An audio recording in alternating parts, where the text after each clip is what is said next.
Que bom que você está aqui. Você é uma pessoa abençoada. Seja muito bem-vindo, seja muito bem-vinda. Este canal foi criado para difundir a obra da profetisa e escritora Ellen Goldwhite. Aqui você tem acesso, de forma gratuita, a um conteúdo valioso. Então não esqueça de dar o seu like e deixar seu comentário. Diariamente às 8 horas, um novo capítulo de uma das obras desta abençoada escritora é postado aqui. Para que você receba os próximos capítulos, é necessário que você se inscreva no canal e ative o sininho das notificações. Se você estiver gostando, abençoe outras pessoas compartilhando este vídeo em seus grupos de WhatsApp. Boa audição! Deus abençoe você e sua família. Como lidar com as emoções? Capítulo 5. Lidando com a depressão. Doenças como resultado da depressão. A mente satisfeita, o espírito alegre, é saúde para o corpo e força para o coração. Nada é tão eficaz para causar doença como a depressão, a melancolia e a tristeza. Muitas das doenças sofridas pelos homens são resultado de depressão mental. Remover a depressão apressa a recuperação. Por ser o amor de Deus tão grande e inalterável, o doente deve ser estimulado a confiar nele e ficar esperançoso. Estar ansioso quanto a si mesmo tende a causar fraqueza e doença. Se eles se erguerem acima da depressão e da tristeza, será melhor sua perspectiva de restabelecimento, pois os olhos do Senhor estão sobre os que esperam na sua misericórdia. Salmo 33, 18. Consequência de uma dignidade férrea. Alguns mantêm uma fria, indiferente reserva, uma dignidade férrea que repele os que são trazidos para o círculo de sua influência. Esse espírito é contagioso, cria uma atmosfera que é destruidora dos bons impulsos e boas resoluções, sufoca a corrente natural de simpatia humana, a cordialidade e o amor. E sob sua influência as pessoas se tornam constrangidas, e seus atributos sociais e generosos são destruídos por falta de exercício. Não só é afetada a saúde espiritual, mas a saúde física sofre por essa depressão antinatural. A tristeza e frieza dessa atmosfera antissocial são refletidas no semblante.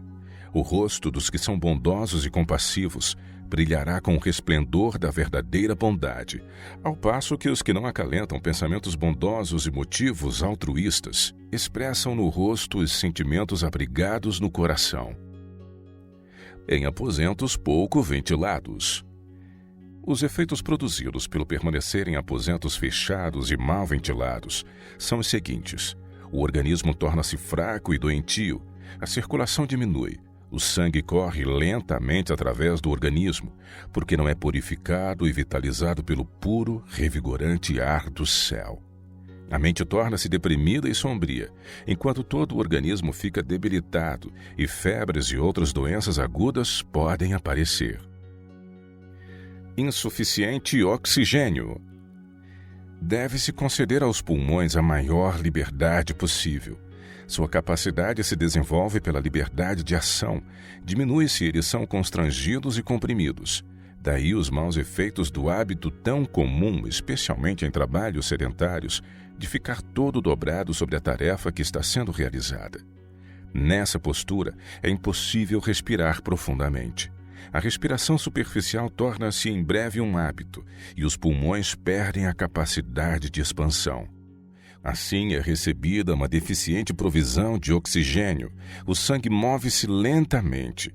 Os resíduos, matéria venenosa que deveria ser expelida nas exalações dos pulmões, são retidos e o sangue se torna impuro. Não somente os pulmões, mas o estômago, o fígado e o cérebro são afetados.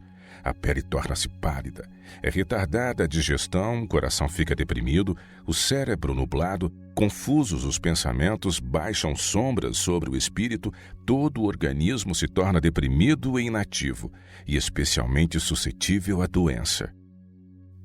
Boa respiração acalma os nervos. Para possuir bom sangue, é preciso respirar bem. Plena e profunda inspiração de ar puro que enche os pulmões de oxigênio purifica o sangue. Isso comunica ao sangue uma cor viva, enviando-o qual corrente vitalizadora a todas as partes do corpo. Uma boa respiração acalma os nervos, estimula o apetite e melhora a digestão, o que conduz a um sono profundo e restaurador. Edema e doença do coração. A doença tem me afligido pesadamente. Faz anos me atacam o edema e doença do coração, com a tendência de deprimir o humor e abater minha fé e ânimo. Energia emprestada. Pela intemperança iniciada em casa, primeiramente se enfraquecem os órgãos digestivos, e logo o alimento comum não satisfaz o apetite. Estabelecem-se condições insalubres e há um desejo veemente de mais alimento estimulante. O chá e o café produzem um efeito imediato. Sob a influência desses venenos é irritado o sistema nervoso e, em muitos casos, num momento, o intelecto parece revigorado e a imaginação mais vivida. Visto esses estimulantes produzirem resultados tão agradáveis, muitos concluem que realmente deles necessitam, mas sempre há uma reação. O sistema nervoso tomou energia emprestada dos recursos futuros para uso presente, e toda essa revigoração temporária é seguida de correspondente depressão.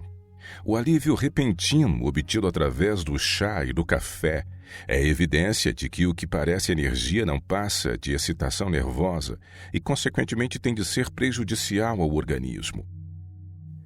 Frieza no casamento. Quando você se casou, sua esposa o amava. Ela era extremamente sensível. Todavia, com esforço de sua parte e fortaleza da parte dela, a saúde dela não precisava ter sido o que é. Mas sua austera frieza fez de você um iceberg, enregelando o conduto de amor e afeição. Suas censuras e críticas têm sido qual desoladora saraivada a uma planta delicada. Tem gelado e quase destruído a vida da planta. Seu amor ao mundo está corroendo os bons traços de seu caráter. Sua esposa é de disposição diferente e mais generosa.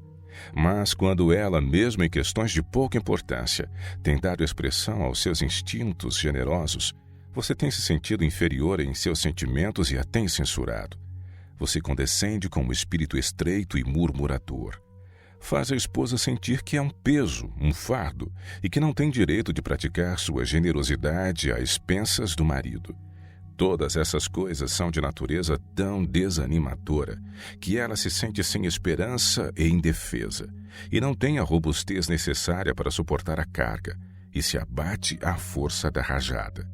A enfermidade dela é de origem nervosa. Se fosse agradável sua vida conjugal, ela possuiria bom grau de saúde. Mas através de toda a sua vida conjugal, o demônio tem sido o hóspede de sua família, para alegrar-se com a sua miséria. Resultado de excesso sexual. Muitíssimas famílias estão vivendo no mais infeliz estado por permitir o marido e pai que as paixões sensuais de sua natureza predominem sobre o intelectual e a moral. O resultado é a sensação frequente de cansaço e depressão, mas a causa raramente é atribuída à consequência de seu impróprio modo de proceder. Achamo-nos sob solene obrigação diante de Deus quanto a guardar puro o espírito e o corpo saudável, a fim de podermos ser um benefício à humanidade, rendendo a Deus um serviço perfeito. O apóstolo pronuncia estas palavras de advertência. Não reine, portanto, o pecado em vosso corpo mortal, para lhe obedecerdes em suas concupiscências. Romanos 6, verso 12. Ele nos anima a avançar dizendo que todo aquele que luta de tudo se abstém.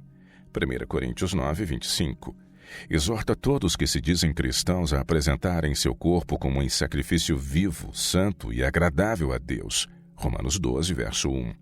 Diz ainda: subjugo o meu corpo e o reduzo à servidão, para que pregando aos outros eu mesmo não venha de alguma maneira a ficar reprovado. 1 Coríntios 9, 27. Após o sucesso, uma depressão temporária. Uma reação como a que frequentemente segue elevada fé ou algum glorioso sucesso tomou conta de Elias. Ele temeu que a reforma iniciada no Carmelo não fosse duradoura, e a depressão se apoderou dele. depois de ter sido exaltado ao topo do Pisga, jazia no vale, enquanto, sob a inspiração do Onipotente, ele tinha resistido à mais severa prova de fé. Mas nesse tempo de desânimo, com a ameaça de Jezabel soando-lhe aos ouvidos e Satanás aparentemente prevalecendo mediante a trama dessa ímpia mulher, Elias perdeu sua firmeza em Deus. Havia sido exaltado acima da medida e a reação foi tremenda. Controle de uma mente deprimida. A mãe pode e deve fazer muito no sentido de controlar os nervos e o espírito quando deprimida. Mesmo quando doente, ela pode, uma vez que se eduque, ser amável e alegre e pode suportar mais ruído do que pensar outrora ser possível. Ela não deve fazer os filhos sofrerem as enfermidades dela e nublar-lhes a tenra e sensivelmente com suas depressões de espírito, fazendo-os achar que a casa é um túmulo e o quarto da mãe o lugar mais triste do mundo. A mente e os nervos adquirem vigor e resistência pelo exercício da vontade. A força de vontade demonstrar-se-á, em muitos casos, poderoso calmante para os nervos. 2 extremos. Aqueles que não consideram que é um dever religioso educar a mente a demorar-se em assuntos cativantes, normalmente serão encontrados em um dos 2 extremos. Estarão cheios de alegria em virtude de um círculo de prazeres estimulantes, condescendendo em conversação frívola, rindo e gracejando, ou estarão deprimidos, tendo grandes aflições e conflitos mentais que eles acham que poucos já experimentaram ou podem entender. Essas pessoas podem professar o cristianismo, mas enganam seu próprio coração. O poder da página impressa. Meu esposo trabalhou incansavelmente para elevar o interesse nas publicações ao seu presente estado de prosperidade. Percebo que ele tivera mais simpatia e amor dos irmãos do que pensava ter. Eles ansiosamente examinam o periódico para ver se há algo de sua pena. Se há um tom de ânimo em seus escritos, se ele fala com entusiasmo, sentem o coração aliviado, e alguns até choram com ternos sentimentos de alegria. Mas se expressa palavras de tristeza e sombras, o semblante dos irmãos e irmãs torna-se triste ao lerem. O espírito que caracteriza seus escritos se reflete neles. Pessoa desanimada é uma carga para si mesma. Foi-me apresentado o fato de que em sua classe de estudantes médico-missionários acham-se alguns cuja primeira obra deveria ser conhecer-se a si mesmos, calcular o custo e saber ao começar a construir se serão capazes de terminar. Não seja Deus desonrado quebrantando o homem no processo de educá-lo, pois um homem quebrantado, desanimado, é um peso para si mesmo. É contrário à luz que Deus proporcionou, além de violar as leis da natureza, pensar que em qualquer obra que a pessoa queira realizar, Deus a susterá enquanto empilha sobre si estudos e assuntos de pesquisa, os quais põem em perigo a saúde e a vida. A natureza não admite imposições. Ela não perdoa os prejuízos causados ao nosso delicado e maravilhoso organismo. Falta de esperança. Uma criança frequentemente censurada por alguma falta especial vem a considerar aquela falta como uma peculiaridade sua, ou alguma coisa contra que seria vão esforçar-se. Assim se cria o desânimo e a falta de esperança, muitas vezes ocultos sob a aparência de indiferença ou bravata. Vitória exige esforço. Vocês podem ser uma família feliz se fizerem o que Deus lhes deu para fazer, incumbindo-se disso como dever. Mas o Senhor não fará por vocês aquilo de que os encarregou. O irmão C merece compaixão. Ele se sente infeliz há tanto tempo que a vida se lhe tornou um fardo. Não precisava ser assim. Sua imaginação é doentia. E ele tem conservado os olhos no quadro sombrio durante tanto tempo que, quando se depara com adversidade ou decepção, imagina que tudo vai desmoronar, que virá a sofrer necessidade, que tudo é contra ele, que tem uma vida mais difícil do que qualquer outro, e assim se lhe toma miserável a vida. Quanto mais pensa assim, tanto mais miserável ele torna a própria vida e a de todos os que o cercam. Ele não tem razão para sentir-se assim. É tudo obra de Satanás. Não deve permitir que o inimigo assim lhe controle a mente. deve volver-se do quadro sombrio e escuro para o do amoroso Salvador, a glória do céu e a rica herança preparada para todos os que são humildes e obedientes e que possuem coração agradecido e permanente fé nas promessas de Deus. Isso lhe custará esforço, luta, mas precisa ser feito. Sua presente felicidade e sua futura e eterna felicidade dependem de você fixar a mente em coisas aprazíveis, desviando os olhos do quadro escuro que é imaginário, para os benefícios que Deus espalhou em seu caminho e, para além disso, para o invisível e eterno. Pressentimentos sombrios. Sua vida é agora infeliz, tomada de maus pressentimentos. Quadros sombrios surgem à sua frente, envolvendo uma escura incredulidade. Falando do lado da incredulidade, você se torna cada vez mais sombrio. Tem satisfação em demorar sobre temas desagradáveis. Se outros tentam falar esperançosamente, você esmaga neles todo sentimento esperançoso, falando tanto mais resoluta e severamente. Suas provas e aflições conservam sempre perante sua esposa o angustiante pensamento de que a considera uma carga, por causa da enfermidade dela. Se ama as trevas e o desespero, fala deles, demora o pensamento neles e angustia o coração, conjurando na imaginação tudo o que você possa para levá-lo a murmurar contra a família e contra Deus, e tornar o próprio coração qual campo pelo qual passou o fogo, destruindo toda a vegetação, deixando o solo seco, enegrecido e calcinado. Vencendo a instabilidade. Você pertence a uma família que tem mente não muito equilibrada, mas sim sombria e deprimida, afetada pelo ambiente e suscetível a influências. A menos que cultive disposição mental alegre, feliz e agradecida, Satanás afinal levará cativo de acordo com a vontade dele. Você pode ser um auxílio e uma força para a igreja onde reside, se obedecer às instruções do Senhor e não se deixar dirigir pelo sentimento, mas for controlado pelo princípio.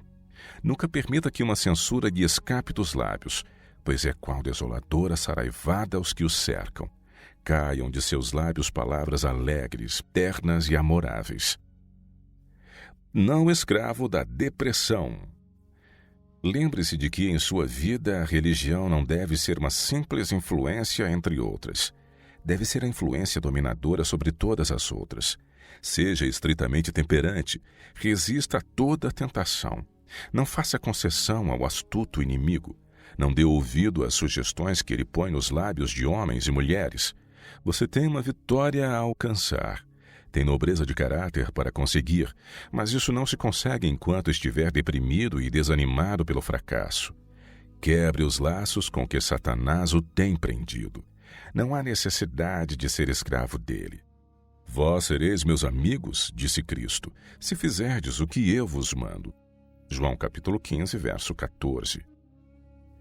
Remédio sugerido a um pastor. Você deve trabalhar com cautela e observar períodos de descanso. Assim procedendo, reterá seu vigor físico e mental e tornará seu trabalho muito mais produtivo. Irmão F., você é um homem nervoso e age muito por impulso. A depressão mental influencia muito em seu trabalho. Certas ocasiões você deseja liberdade e pensa que é porque outros estejam em trevas ou em erro, ou que existe algo que não sabe bem o que é e faz uma campanha em algum lugar e contra alguém. Isso pode lhe causar grande mal. Se quando nesse estado de desassossego e nervosismo, você aquietasse e repousasse calmamente esperando em Deus e indagasse se o mal não está em você mesmo, deixaria de ferir o próprio coração e a preciosa causa de Deus. Demorando-se no desagradável. Vendo a iniquidade ao nosso redor, nos alegramos pelo fato de Cristo ser o nosso Salvador, e nós, os seus filhos. Deveríamos então contemplar a iniquidade, demorando-nos no lado escuro. Se não podemos acabar com ela, pelo menos falemos de algo que seja mais elevado, melhor e mais nobre. Ora, podemos ir a um porão e ficar ali olhando para os cantos escuros, falando das trevas, dizendo: "Oh, que está tão escuro", e continuar com esse tipo de pensamento. Mas tornará isso um ambiente mais claro? É certo que não. Então, que faremos? Vamos para fora, nos afastamos do escuro e subimos ao cenáculo, onde a luz do semblante de Deus resplandece brilhante. O nosso corpo é composto do alimento que assimila. Ora, dá-se o mesmo com a nossa mente. Se fizermos a mente demorar-se nas coisas desagradáveis da vida, não teremos esperança alguma. Precisamos demorar-nos nas cenas prazenteiras do céu. Diz Paulo, nossa leve e momentânea tribulação produz para nós um peso eterno de glória. Cristo se compadece. Minha querida e idosa irmã, estou muito triste porque você está doente e sofrendo. Mas apegue-se àquele a quem você tem amado e servido nestes muitos anos. Ele deu ao mundo sua própria vida e ama todos os que nele confiam. Ele se compadece dos que sofrem sob a depressão. Ele percebe cada momento de angústia que seus amados sentem. Simplesmente descanse em seus braços e saiba que Ele é o seu Salvador, o melhor dos seus amigos e que Ele jamais a deixará ou a abandonará. Ele tem sido o motivo da sua confiança há muitos anos e você deve se apegar a essa esperança. Você irá ressuscitar com outros fiéis que creram nele para louvá-lo com voz de triunfo. Tudo o que se espera de você é que descanse em seu amor. Não fique triste. Jesus a ama e agora que está fraca e em sofrimento, Ele a sustém em seus braços tal qual um amoroso pai segura uma criancinha. Confie naquele em quem você tem crido. Por acaso Ele não amou e cuidou de você através de toda a sua vida? Simplesmente descanse agora nas preciosas promessas que lhe foram oferecidas. Não ceder à depressão. Na calada da noite, estava eu conversando com você. Dizia-lhe, estou feliz por saber que esteja em tão boa localização e perto do sanatório. Não ceda à depressão, mas deixe que a confortadora influência do Espírito Santo seja bem-vinda em seu coração para lhe dar conforto e paz. Minha irmã, se quiser obter preciosas vitórias, encare a luz que procede do sol da justiça. Fale em esperança e fé e ações de graças a Deus. Seja animada, esperançosa em Cristo. Aprenda a louvá-lo. Esse é o grande remédio para as doenças da mente e do corpo. Atmosfera de depressão. Se os pastores pelos quais Deus está atuando vierem à assembleia com os nervos abatidos, com a depressão aumentando, eu afirmo que eles têm ao redor de si uma atmosfera semelhante a um grosso lençol de névoa a envolver um céu claro. Precisamos nutrir fé, que os lábios pronunciem, minha alma engrandece ao Senhor, e o meu espírito se alegra em Deus, meu Salvador. Lucas capítulo 1, versos 46 e 47. Temos de revelar o senso de um Salvador presente, uma firme confiança de que Jesus está ao leme e que Ele quer ver o nobre barco seguro no porto. Temos de saber que é impossível salvar-nos a nós mesmos ou a quem quer que seja. Não temos poder para prover salvação aos que perecem. Jesus, nosso Redentor, é o Salvador. Somos apenas seus instrumentos, dependentes em todos os momentos de Deus. Cumpre-nos engrandecer o seu poder perante seu povo escolhido e perante o mundo pela grande salvação que, mediante seu sacrifício expiatório e seu sangue, Ele nos conferiu. Não ficarei deprimida. Às vezes fico muito perplexa, sem saber o que fazer, mas não hei de ficar deprimida. Estou resolvida a pôr em minha vida toda a influência benéfica que me seja possível. Tenho muito motivo para estar com o coração triste, mas procuro não falar desanimadoramente porque alguém que ouça minhas palavras pode ficar com o coração entristecido e não devo fazer coisa alguma que aumente a tristeza de uma pessoa. Atravessar as trevas. Se eu olhasse as negras nuvens, as perturbações e perplexidades que aparecem em meu trabalho, eu não teria tempo para fazer qualquer outra coisa. Sei, porém, que há luz e glória para além das nuvens. Pela fé atravesso as trevas rumo à glória. Certas ocasiões sou chamada a passar por dificuldades financeiras, mas não me preocupo quanto ao dinheiro. Deus cuida de meus negócios. Faço o possível e se o Senhor vê que me é bom ter dinheiro, Ele me envia. Fé, uma necessidade. Quando cerca de 3 anos atrás visitei o Paradise Valley Sanitarium, falei aos obreiros quase todas as manhãs às 5 horas e em hora mais tardia aos pacientes. Havia entre estes um homem que parecia sempre deprimido. Eu soube que ele cria teoricamente nas doutrinas bíblicas, mas não conseguia exercer a fé de que necessitava para apropriar-se das promessas de Deus. Manhã após manhã, falei aos pacientes acerca da fé e instei com eles para que crescem nas palavras de Deus. Entretanto, esse pobre homem parecia incapaz de admitir que possuía fé. Falei com ele a sós. Apresentei-lhe a verdade de todos os modos possíveis e então lhe perguntei se não cria que Cristo era seu Salvador pessoal e que o haveria de ajudar. Nosso Salvador disse a todos os cansados e oprimidos: tomai sobre vós o meu jugo. Não use um jugo de sua própria invenção. Tomai sobre vós o meu jugo e aprendei de mim, que sou manso e humilde de coração, e encontrareis descanso para a vossa alma. Mateus 11, 29. Chegou afinal o tempo em que eu deveria ir embora. Eu lhe disse: agora, meu amigo, pode dizer-me que aprendeu a confiar no Salvador que tanto se empenhou em satisfazer a necessidade de seu coração? Você quer confiar nele? Pode dizer-me antes de eu partir que recebeu fé para crer em Deus? Ele olhou para cima e disse: sim, eu creio, eu tenho fé. Graças a Deus, respondi. Senti que, embora houvesse outros ouvintes a assistir às minhas palestras na sala, nesse caso eu fora amplamente recompensada por todos os meus esforços. Brincando nas mãos de Satanás. Não vá a outros com suas provas e tentações. Deus tão somente pode lhe ajudar. Se cumprir as condições das promessas de Deus, elas também serão cumpridas. Se sua mente está firme em Deus, não passará de um estado de êxtase para o vale do desânimo ao sobrevirem provas e tentações. Você não falará a outros acerca de sombras e dúvidas. Não dirá: não entendo disso ou daquilo. Não me sinto feliz. Não estou certo de que tenhamos a verdade. Não faça isso, pois você possui uma âncora firme e segura para a alma. Quando falamos de desânimo e tristeza, Satanás escuta com perversa alegria, pois agrada-lhe saber que colocou mais uma pessoa em sua escravidão. Satanás não pode ler nossos pensamentos, mas pode ver nossos atos, ouvir nossas palavras, e graças ao seu longo conhecimento da família humana, ele pode adaptar suas tentações de modo a prevalecer-se de nossos pontos fracos de caráter. E quantas vezes lhe permitimos penetrar no segredo de como pode alcançar vitória sobre nós? Oh, se controlássemos melhor nossas palavras e ações!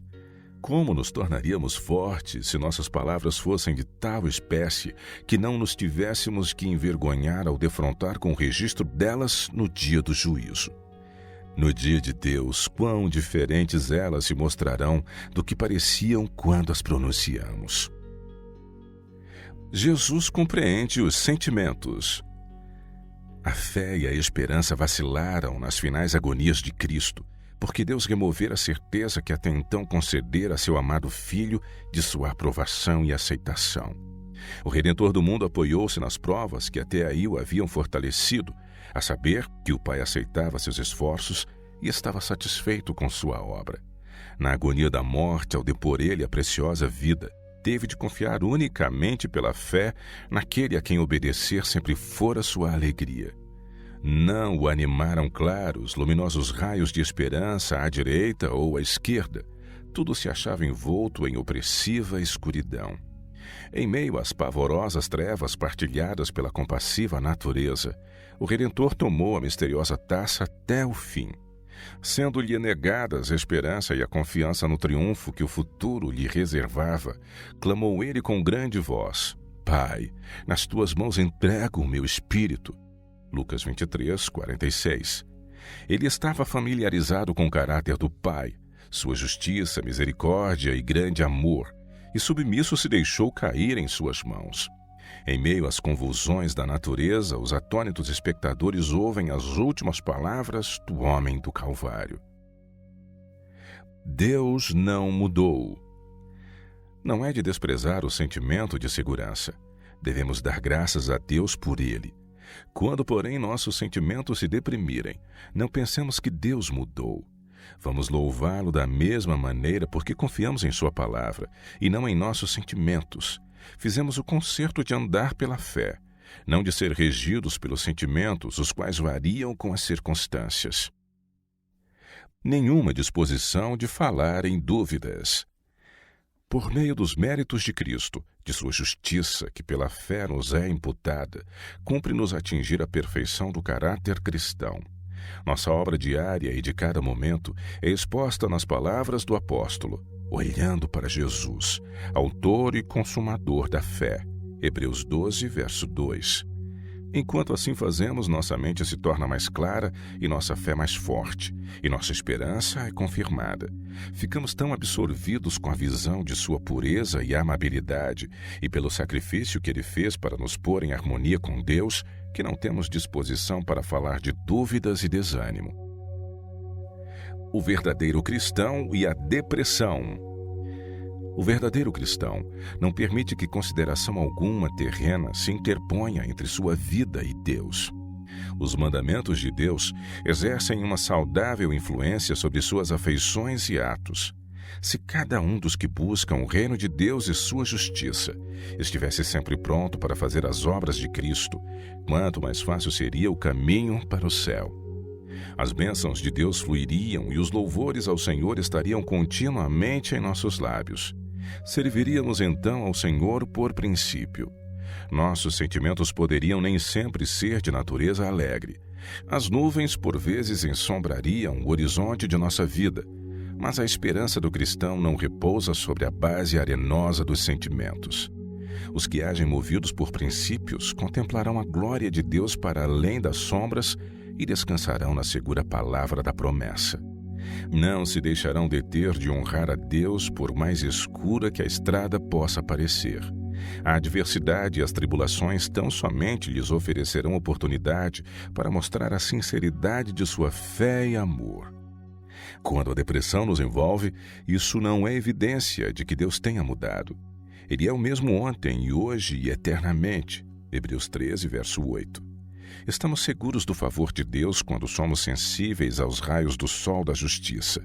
Mas se nuvens pairarem sobre nós, não nos devemos sentir abandonados. Nossa fé tende a atravessar as sombras, os olhos devem ser simples e todo o corpo estará pleno de luz. As riquezas das graças de Cristo têm de ser conservadas na mente. Entesouremos as lições que seu amor oferece. Seja nossa fé semelhante à de Jó, para que possamos declarar, ainda que ele me mate, nele esperarei. Jó 13, verso 15. Apeguemos às promessas de nosso Pai Celestial e lembremo-nos de seu antigo trato conosco e com seus servos, pois todas as coisas contribuem juntamente para o bem daqueles que amam a Deus. Romanos 8, 28.